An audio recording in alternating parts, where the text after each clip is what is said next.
জীবনের প্রতিটা পা খুব সাবধানে ফেলো, কারণ বহু মানুষ অপেক্ষা করে আছে শুধু তোমার একটা ভুল ধরার জন্যে।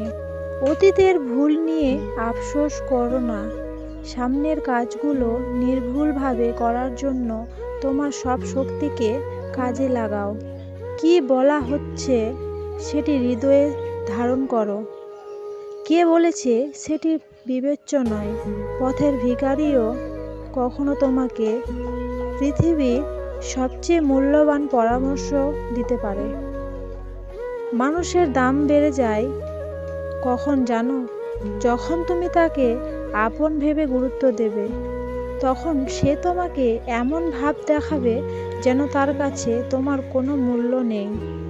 জাতির সবচেয়ে ভালো মেধা ক্লাসরুমের শেষ বেঞ্চ থেকে পাওয়া যেতে পারে। ভালো মানুষেরা সব সময় ঠকে, কারণ তারা সবাইকে নিজের মতো মনে করে আর অন্যরা প্রয়োজনে ব্যবহার করে।